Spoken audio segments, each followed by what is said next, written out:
নমস্কাৰ। আমি সবেই ভোলা পাইকৰ ঘৰত উপস্থিত হৈছোঁ আৰু ভোলা পাইক এজন ভাল ফুটবল খেলুৱৈ আছিলে। এওঁ বিভিন্ন জেগাত ফুটবল খেলি আমাৰ এই বাগানখনৰ সুনাম কঢ়িয়াই আনিছিলে আৰু তেওঁ ফুটবল খেলত পাকৈত হিচাপত তেওঁক বাহিৰৰ কিছুমান টিমবিলাকেও তেওঁ হায়াৰ কৰি লৈ গৈ আছিলে। কিন্তু আজি কিছু বিগত দিনৰ পৰা তেওঁ এইটো পেৰালাইচিছ নে কি ডক্টৰী ভাষাত কি কয় মই সঠিককৈ ক'ব নোৱাৰোঁ, কিন্তু হাত ভৰি এটা ছাইডে বিকলাংগ টাইপত পৰি আছে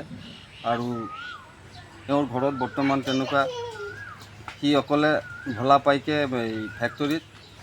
টেম্পৰৰী হিচাপে পলিপেক আমাৰ PPC চেণ্টাৰত কাম কৰি আছিলে। তেওঁৰ বুঢ়া মাক এজনী আছে, ঘনীয়েক আছে, দুটা সন্তান আছে আৰু তেওঁৰ বাপেকটো বৃদ্ধ অৱস্থাত এই কেইদিন আগতে ঢুকাইছে আৰু তেওঁৰ ঘৰৰ পৰিস্থিতি একেবাৰে জৰাজীৰ্ণ। তেওঁৰ ঘনীয়েক অকলে বাগানত পাৰ্মানেণ্ট কাম কৰে আৰু তেওঁৰ হৈয়ে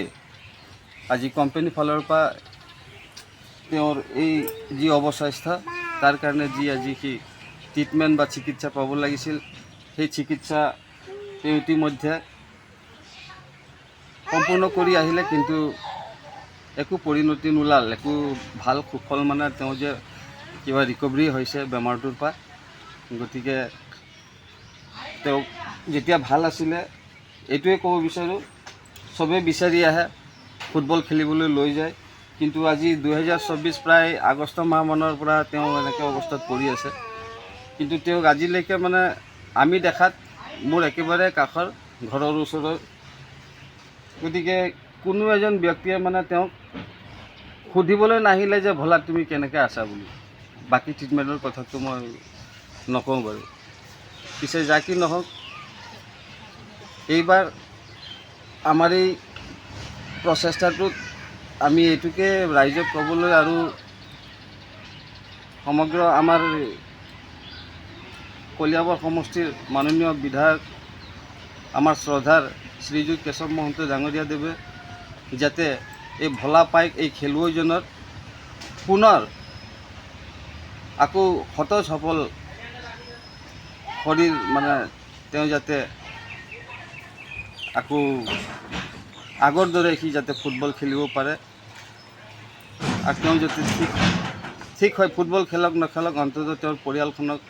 ৰক্ষণাবেক্ষণ দি চোৱা চিতা কৰি পোহপাল কৰিব পাৰে, তাৰ বাবে তেওঁক এটা উচিত চিকিৎসা দিয়াবৰ বাবে মই সমগ্ৰ আমাৰ গাঁৱৰ হয় মই এইবাৰ নতুনকৈ আমাৰ এই 9 নং ৱাৰ্ডৰ ৱাৰ্ড মেম্বাৰ হিচাপে বিজয়ী লাভ কৰি অৱতীৰ্ণ হৈছোঁ। প্ৰথমকৈ ময়ো আহিছোঁ, যি পাৰিম মই সহায় কৰি আছোঁ, আকৌ আগলৈ কৰিম, কিন্তু এটাই অনুৰোধ যাতে চৰকাৰ পিনৰ পৰা, আমাৰ বিধায়ক পিনৰ পৰা, আমাৰ পঞ্চায়ত পিনৰ পৰা হওক, যোনটো পিনৰ পৰা যি সুবিধাৰে তেওঁ সুস্বাস্থ্য লাভ কৰিব পাৰে তাৰ বাবে এটা সঠিক পদক্ষেপ ল'বৰ বাবে মই সকলোকে অনুৰোধ জনাইছোঁ। পিছে এইখিনিতে আৰু এওঁ ভোলা পাইকৰ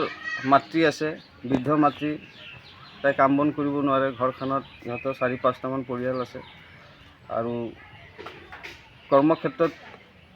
মানে দক্ষতা থকা বুলি ক'লে ভোলাৰ ঘনীয়েক এজনী পাৰ্মানেণ্ট তাই বাগানত